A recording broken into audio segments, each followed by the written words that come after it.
Hello, everybody. Welcome back to another edition of Sportsbook Confidential. My name is John Sullivan, and I'm coming to you live from the FingerLakes1.com studios in Seneca Falls, New York. And this little show here is to help you learn and grow as a sports bettor. And we got an interesting show for you today. Football's over, and we're kind of in between seasons. We do have NBA and NHL going on, and it's one of the sports bettors' favorite time of year coming up in about 2 weeks, March Madness, and we're going to have a whole bunch of basketball going on. They're going to do the tournament this year in 4 locations. They're going to have 4 regionals and then the finals, and they're all going to be, I think, centrally located, I believe in Texas, if I'm not mistaken. But we're going to talk about value in the NCAA tournament, and now is a really good time to do that because we have enough games played for most of these teams that we have some good raw data to look at, and then we can get some really good values on futures and examine the betting markets, and we're going to talk about that today. And then we've also got another race at Daytona this weekend, the road course, which is only the second time that they've raced on it. And there's going to be a lot more road courses this year. I expect that some new drivers will rise to the top, but we'll talk about who the favorites are and my picks for that Daytona race. But before we get into all that, let's look at how I did with the last Daytona race. And I'm afraid I didn't do that great. There was the big crash in the very beginning of the race instead of the very end of the race. And most of my drivers were taken out in that early wreck. It's a frustrating thing to see if you're wagering on the race, but it's always a very exciting race because all the drivers are racing on the super speedway with the pedal pushed all the way down, almost no braking at all ever, and eventually somebody gets sideways and a big wreck happens. Just happened to be in the beginning, and it happened to involve 3 of my drivers. So Eric Jones, we never really got to see what he had in the 43 car. He's a good restrictor plate racer. I don't know how competitive that car is going to be. I don't expect it to be competitive at all this week on the road course, but we'll see how it does in the medium-sized speedways. Minus $3. I bet a quarter unit each on each one of those. Austin Dillon, also minus $3. He finished third. Christopher Bell, minus $3. He kind of caused the wreck in the beginning of the race, and he was crashed near the end. He did finish the race. I think he finished on the lead lap, but he was near the end of the lead lap, like 18th or something like that. I have Eric Jones down here twice. I had another driver. Oh, it was Ryan Newman. Ryan Newman, winner. He was taken out in the big wreck. So no chance to see what he could do. No, it wasn't Ryan Newman. I forget who it was. It was somebody else that was 20-1. Okay, so we had Eric Jones top 10 for a full unit, minus $12. We had Ryan Newman top 10 for a full unit. That was minus $12. And then we had Austin Dillon top 10, which was a winner.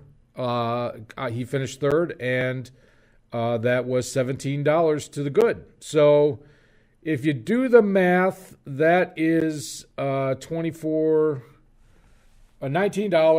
to the bad, which means our new bankroll is now $325. Really struggling this winter. Has not been good for the bankroll.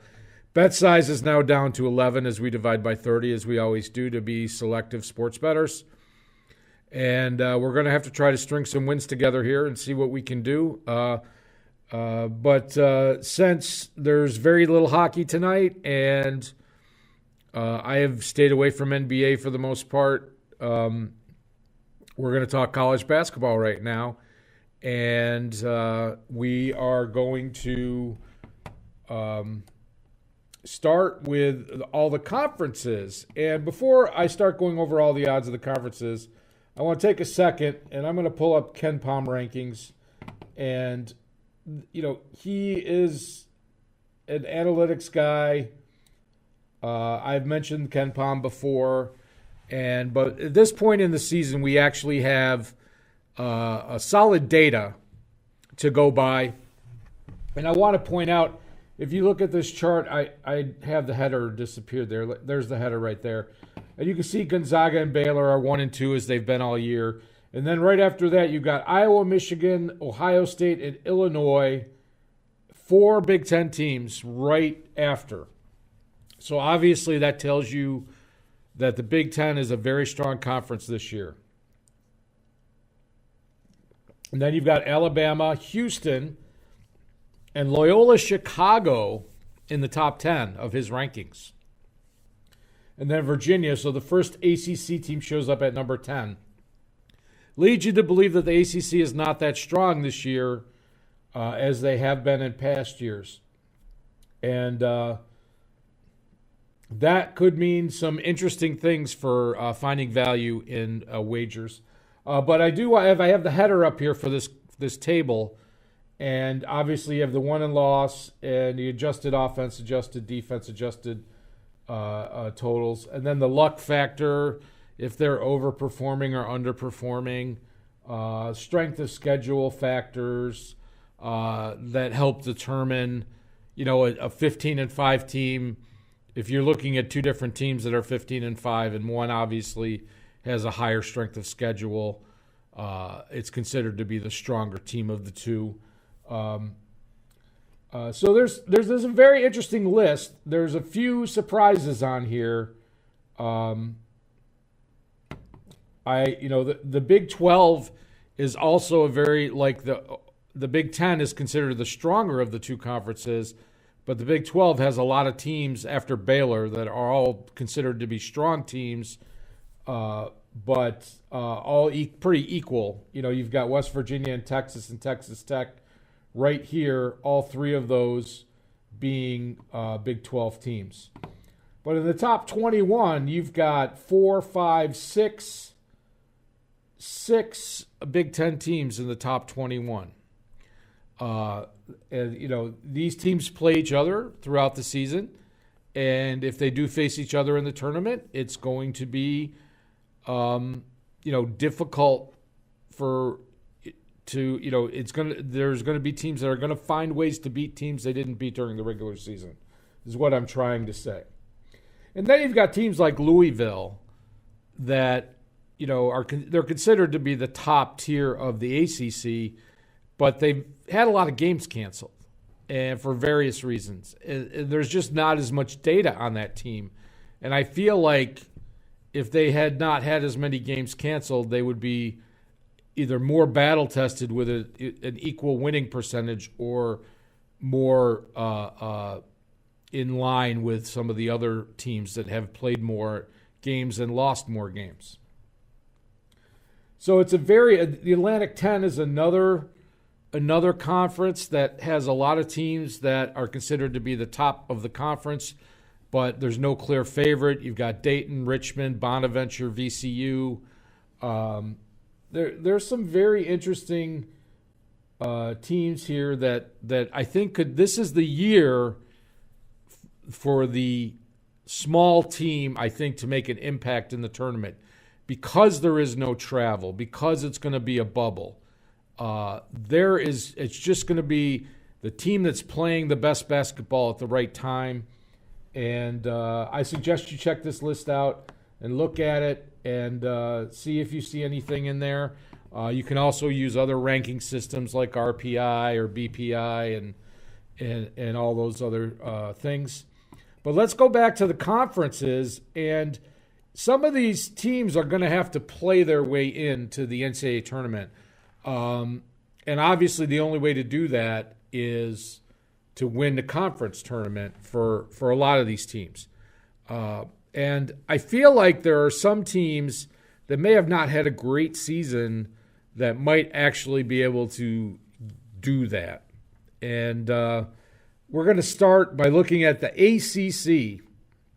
And obviously, Florida State and Virginia are the cream of the crop. I have to say that my favorite of this group is my favorite is Virginia. I think they're the best team on paper here. Florida State obviously has been a perennial contender in this league. You can see the odds are pretty even there. Louisville, I think, is the odds are not, they should be longer. Virginia Tech is another team I like. If it got down to those 4 teams for the Final Four of the conference tournament, I think any one of them could win it. But and then you get into the longer shots. North Carolina is a team that I think has underperformed this year. If they can get it together, they will be a force to be reckoned with. Clemson, I think, has played above its weight. 15-1 is very good odds for them, but that's a tough road to hoe. Then you've got Duke and Syracuse. I put those there. Duke is 9-8, has not had a great year. Krzyzewski has not really brought this team together at all. If this tournament ends up being in I don't know where it is this year, if it's in Greensboro or not, but if they could find a way to sneak into the NCAA tournament, that would be something. We'll have to see how the rest of the season plays out, but it doesn't look like they're improving, which is it doesn't break my heart. I'll put it that way. In the Big 12, you've got Baylor, the number 2 team in the country, at -175, and then you've got Texas at 550, Oklahoma at 600, Kansas at 800. Kansas has kind of underperformed this year. Texas Tech at 800, West Virginia at 10-1. I think West Virginia is a real sleeper team this year. They're just a good all-around two-way team. They don't, they're not super offensively, but they're not bad defensively for the Big 12 style of play. I think that's a team that could, just get it together at the right time.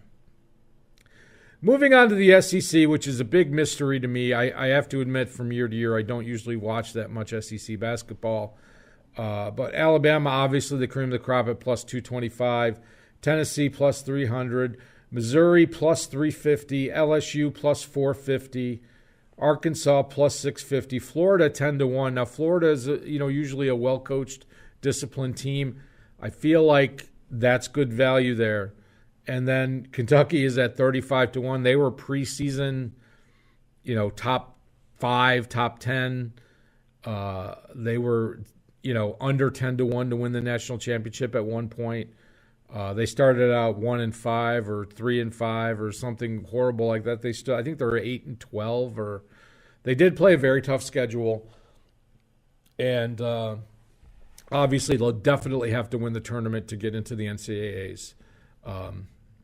Big mystery, it's just that it didn't work this year for Calipari. He'll have to go after another recruiting class. Let's see what else we got here. In the Big East, Villanova and Creighton are both top 20 teams. You can see the odds there. Villanova obviously has the pedigree, being in the championship game multiple times, winning recently in the last few years. Creighton has also been very good in the last few years. Either one of those teams could easily advance here. I have UConn and Xavier down as well, but I don't think their prices are high enough for me to want to take a shot on either one of those. Then I said in the Atlantic 10, you got 4 teams there that are all, I think, equally capable of taking home the championship. Richmond was the preseason darling. Everybody thought Richmond was going to be a top 10 team this year. It's not that they're that bad. It's just that the rest of the league is that good. And I think St. Bonaventure, they're not undervalued here. If they were like 800, I think I would take a flyer on St. Bonaventure to win the conference tournament. They're good this year. But you just don't hear about them. This is a league that you don't, unless they're playing a cross-conference game, you just don't hear much about the A-10. And then the American Conference, Houston obviously is one of the best defensive teams in the country. They were just on the other night against Wichita State, which they lost. Only have 3 losses on the year. SMU +450. Memphis, coached by Penny Hardaway, +600. And Wichita State, which I think is a huge sleeper for both the conference and for the NCAA tournament, 14-1. I would be on that. I would definitely take a flyer on that, a half a unit or a unit on Wichita State to win the AAC tournament. They are much better than 14-1 chance to win that. And in the Pac-12, you've got USC as a slight favorite over UCLA. UCLA, I think, has played a much tougher schedule than USC, and they'll play each other before the conference tournament. And Colorado at plus 350, Oregon at plus 400. Oregon usually trots out a very decent competitive team. They've lost a lot of their players to the NBA in the last couple of years. I don't, what I've seen from the 2 or 3 games I've seen them play, I don't see them making a big splash this season, but they always find a way to be competitive. So moving on to the rest of the conferences here, I'm not going to go through all the small ones. We didn't have odds on every conference anyway. Mountain West is a very interesting because I think San Diego State is a team that's going to be very tough to beat in the NCAA tournament. However, in their conference tournament, I think they are beatable. They have Utah State at plus 175, Boise State at plus 400. I like Boise State as a possibility to win this tournament. Colorado State at plus 470. I don't like that at all. But obviously, I think San Diego State and Boise State are the 2 teams that are going to end up playing for this title. And we'll see. But I do like San Diego State, the way they're playing right now, as a team to make some noise in the NCAA tournament. It'll be interesting to see where they get seeded. Regionals don't really matter as far as travel and all that stuff because, once again, all the 4 regionals are going to be playing in the same vicinity of the country. There's going to be very little travel. And I think that's going to benefit a lot of the lower-seeded teams that don't usually have the budgets to deal with all the travel and all the press and all that other stuff that goes with an NCAA tournament. So we finally get to the Big Ten. And you can see the odds here are just pretty much a mishmash because all of these teams are so equally weighted in strength. You have Michigan at 250, Ohio State at 300, Illinois at 425, Iowa at 450. Iowa was top 3. I think they're like 11th or 12th in the rankings right now, but I think they're just as equal a team as Michigan or Ohio State. I know other people that follow Big Ten better than I do might disagree with that, but as far as the odds go, not necessarily, just a straight up who is going to win.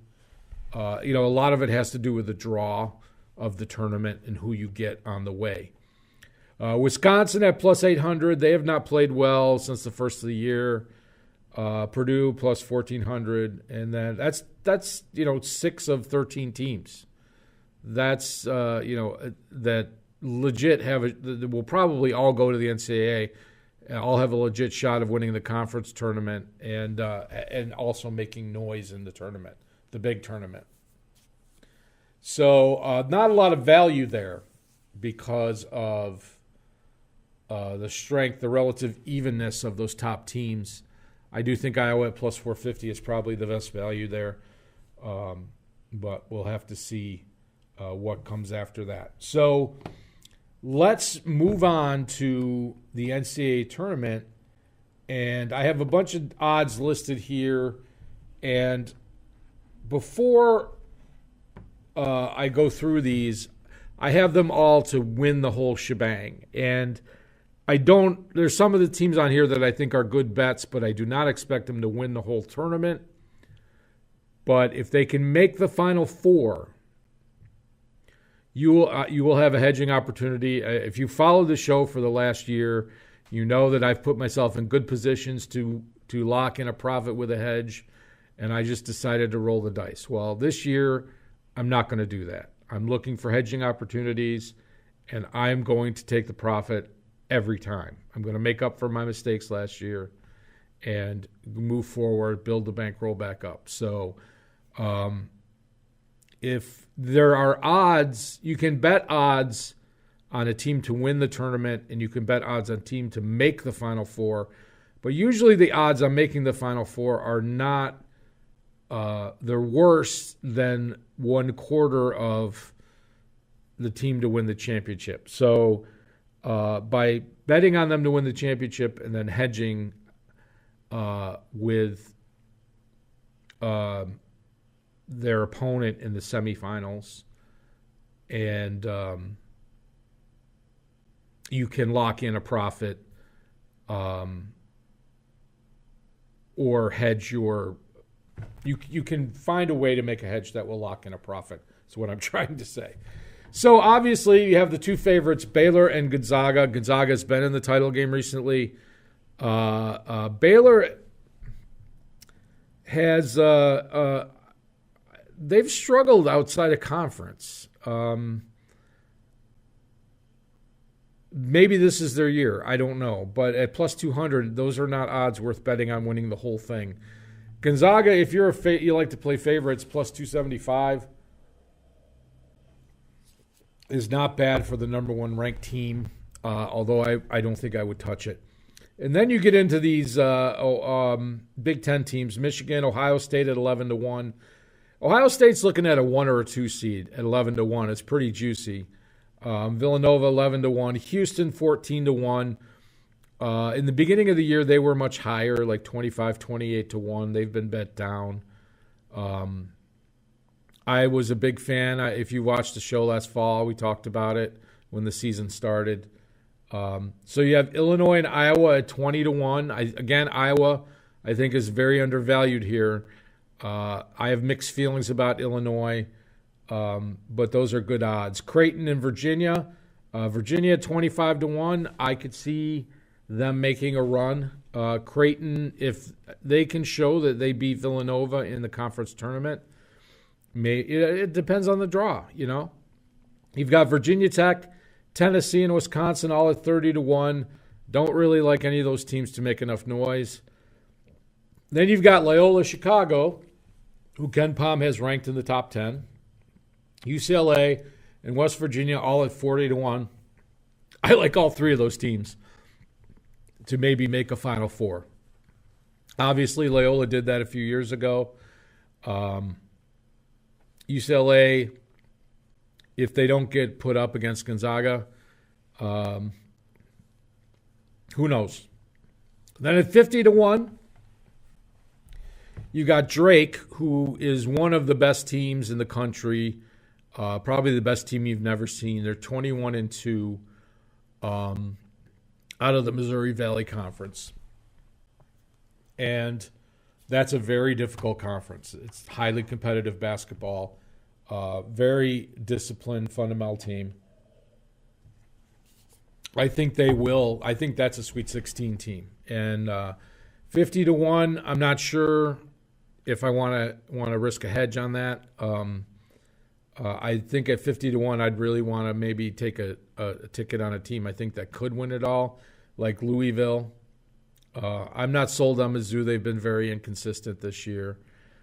Kansas obviously has struggled. Maybe they get it together. So we'll see. Then you've got Florida Gators, St. Louis, and Purdue all at 80-1. St. Louis is a team that could make some noise in the tournament. Obviously, if Florida gets their game together, they're well coached and they can move far in the tournament. And then you've got Belmont, who I believe has the best record in Division I, unless somebody's undefeated I'm not thinking about. They're like 22-1 or 23-1 or something like that.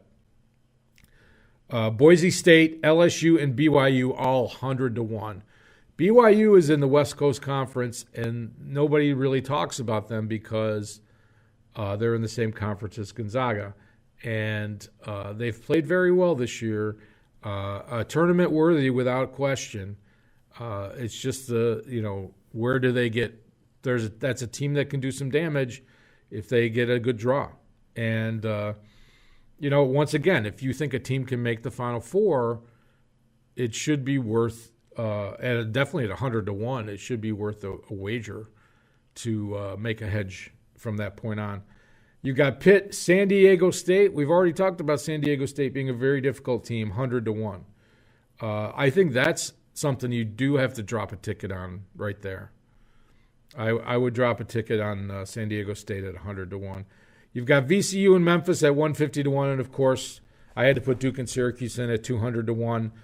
You know, Syracuse is 12-6. They're probably going to get a tournament bid, assuming they don't lose out. And like I said, Duke is probably going to have to win the conference tournament to get into the NCAAs. But you know that the tournament committee that makes the draw likes to give Duke a very favorable draw because they know it gets ratings. So if they can find a way in, you never know. But like I said, it doesn't break my heart to see it. So anyway, that's it for NCAA basketball. I hope you found some teams that you might want to place a wager on. If you're getting ready for March Madness, now's the time to get those futures bets in and get you some good odds because in a couple of weeks they're all going to be gone. The value is going to be picked clean. So let's do what we are going to do in this in-between part of the year and move on to NASCAR this week. And we have the Daytona road course. And this is like traffic jam racing. Now, this is only the second year of the Daytona road course for NASCAR. And if you've ever seen the 24 Hours of Daytona, they have a road course, which is it goes along the outer loop of the superspeedway and then in the infield. And I'm not exactly sure this one is designed exactly the same as that one. But there are turns where you can definitely not fit more than two cars side by side. And that means when a third car gets in, somebody's going off the track. And I call it like traffic jam racing, or, you know, it's like if you're bumper to bumper and, you know, in your local metropolitan area, you're going to see cars stacking up like that and accordion and a lot of short tempers. It should be a very interesting race. However, Chase Elliott is considered the best regular road course racer on the series, and by regular I mean a series regular that races all the racetracks. You know, there are some hired guns, they call them, that road racing specialists that will race this weekend, like AJ Allmendinger, who's not going to have a regular NASCAR ride. A NASCAR a cup ride, but will be in this race because of their road racing skills. And then lots of bumping and tight turns. We're driving off course. Obviously, it will be, I mean, with the way coverage is now, and now everybody has in-car cameras and everybody has radio comms that you never used to have access to. You can definitely, you're going to definitely hear some people get very testy, to say the least. So, since I don't have a lot of data on this particular road course, we're just going off who, you know, I think the best drivers are on the odds. Obviously, Chase Elliott is plus 200. He's the favorite. That's very low for a NASCAR race when usually the favorite for the Daytona 500 was 8 to 1 last week. It was plus 800. So he's 4 times more likely to win according to the Sportsbook. So let's take a look at my picks, and then we'll wrap it up for the day. And so I don't expect there to be a big crash to take out all my drivers this week. But I decided to put a half unit each on Chase Elliott. That's a very boring pick, but plus 200 is still plus 200. And Kevin Harvick at 16 to 1. Kevin Harvick is a very good road racer, and that is a massive value right there. I'm going to put a half unit on each one of those. And then I've also got 3 other picks. They have props on who's the top finisher for each style of car manufacturer. So I'm going to have Kevin Harvick as the top Ford.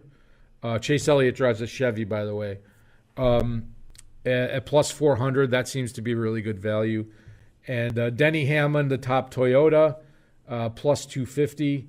And then I'm going to have William Byron, the 24 car, as top 10 finish at minus 115. I'm hoping that since he's teammates with Chase Elliott, he may have picked up a few things along the way. And I've also noticed that when he was doing the iRacing, NASCAR iRacing last year during the COVID, that he did very well on the road courses.